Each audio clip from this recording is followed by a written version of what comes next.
Isang babae ang natagpuang patay sa palayan sa mga Tarem, Pangasinan. Nakitaan daw siya ng sugat na tila tuklaw ng ahas. Makibalita tayo kay Cecil Villarosa. Nabalot ng lungkot ang tahanan ng pamilya Vinoya sa pagpanaw ng ilaw ng kanilang tahanan. Wala ng buhay ng matagpuan ang 45 anyos na si Eva Vinoya sa palayan sa barangay Umangan sa mga Tarem, Pangasinan.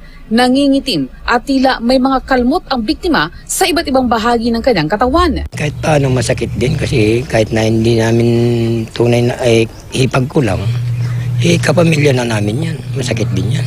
Ayon sa pulisya, may nakitang tila tuklaw ng ahas sa paa ng biktima na posibleng sanhi ng kanyang pagkamatay. Hinihintay po natin na resulta ng medical legal kung talagang ma-verify po talaga na nakagat po siya ng ahas. Tumanggi na mga kaanak na isailalim sa autopsy ang bangkay ng biktima. Wala naman daw kasi silang nakikitang foul play sa pagkamatay ni Vinoya. Naniniwala kami sir na yun ang wala naman talagang nanakit.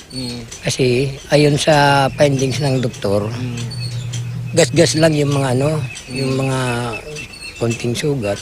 According sa visual na itsura ng biktima, wala naman pong struggle na nangyari. Paalala ng otoridad, magdoble ingat ngayong mainit ang panahon kung kailan karaniwan daw na naglalabasan ang mga ahas. Cecil Villarosa, GMA News.